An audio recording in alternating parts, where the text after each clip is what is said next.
C'est un événement qui a vu le jour en 2011. Le festival Le Temps Presse est une grande campagne de sensibilisation sur les objectifs du millénaire pour le développement. Au départ, 8 grands réalisateurs se sont mobilisés pour partager leur vision de ces enjeux fondamentaux. Parmi eux, on peut citer par exemple Jane Campion, Wim Wenders ou encore Abderrahmane Sissako. Par la suite, ce festival s'est élargi aux jeunes talents qui présentent chaque année leur court-métrage sur l'OMD de leur choix. Le festival Le Temps Presse bénéficie de nombreux partenaires, dont la Principauté, qui soutient l'événement depuis le début. Je crois que ce qu'il y a de plus important, c'est peut-être cette tranche d'âge-là où les messages passent et où les choses difficiles sont expliquées d'une autre manière, plus artistique. Moi, je trouve parfois même plus dure, plus percutante, mais où on comprend bien en sortant où sont les enjeux du millénaire, du prochain millénaire. Et en tout cas, comment la fin des objectifs millénaires vont se transformer en objectifs de développement durable. Ce qui était très beau, c'était de voir aussi le public de cinéphiles et de réalisateurs et acteurs qui étaient là ce soir pour parler d'autre chose que des habituelles thématiques liées au cinéma, quelque chose de plus solidaire, de totalement non lucratif et qui permet, à mon sens, de faire se joindre la solidarité internationale et le monde du cinéma. Donc c'est une très belle initiative qu'on continuera de soutenir.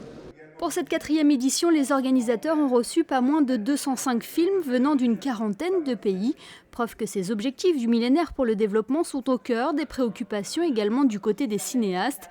C'est à Paris que les prix du festival ont été remis en milieu de semaine. Au total, 6 récompenses ont été attribuées, comme celle-ci, le prix des femmes, dont la présidente du jury n'est autre que la princesse Stéphanie. On est très heureux, évidemment, on est un peu surpris quand même parce qu'il y a des très beaux films, très bien produits, et le nôtre, on est un peu, comment dire, on trouve qu'on a, voilà, nous on a fait vraiment un film entre nous, on n'a pas de production derrière nous, et on est très content d'être parmi ces films du coup, qui sont très bien produits. C'est la première fois que vous présentiez un court-métrage dans un festival ? Oui, c'est la première fois. Donc, du coup, on est quand même très content d'avoir reçu un prix. Voilà, le prix des femmes en plus. Alors c'est vrai que ça a une connotation particulière par rapport au court-métrage, mais voilà, on est vraiment très content et c'est la première fois. Donc très surpris aussi, comme disait Fabien. Autre prix, celui des enfants, dont le jury était composé de 700 écoliers âgés de 8 à 12 ans.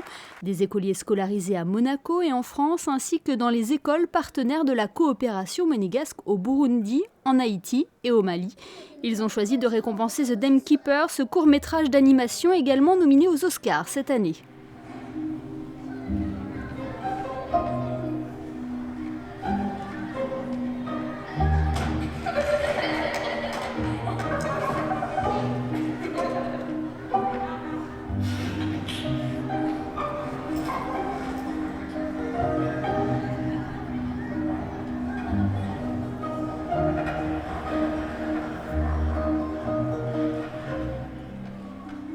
Dans quelques mois, le cycle des objectifs du millénaire pour le développement prendra fin pour passer aux ODD, les objectifs pour le développement durable.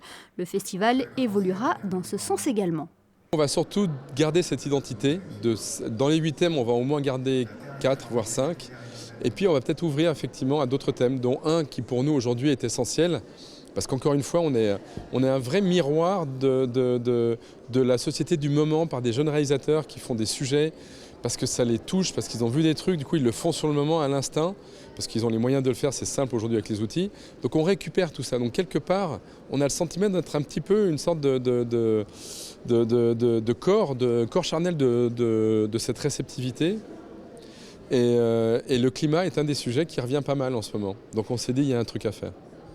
Et pour coller au mieux à ce nouveau thème, Marc Oberon a choisi une présidente d'honneur d'exception, Leila Conners. Elle a notamment réalisé La 11e heure, le dernier virage, un documentaire sur le réchauffement climatique, avec notamment l'acteur engagé Leonardo DiCaprio.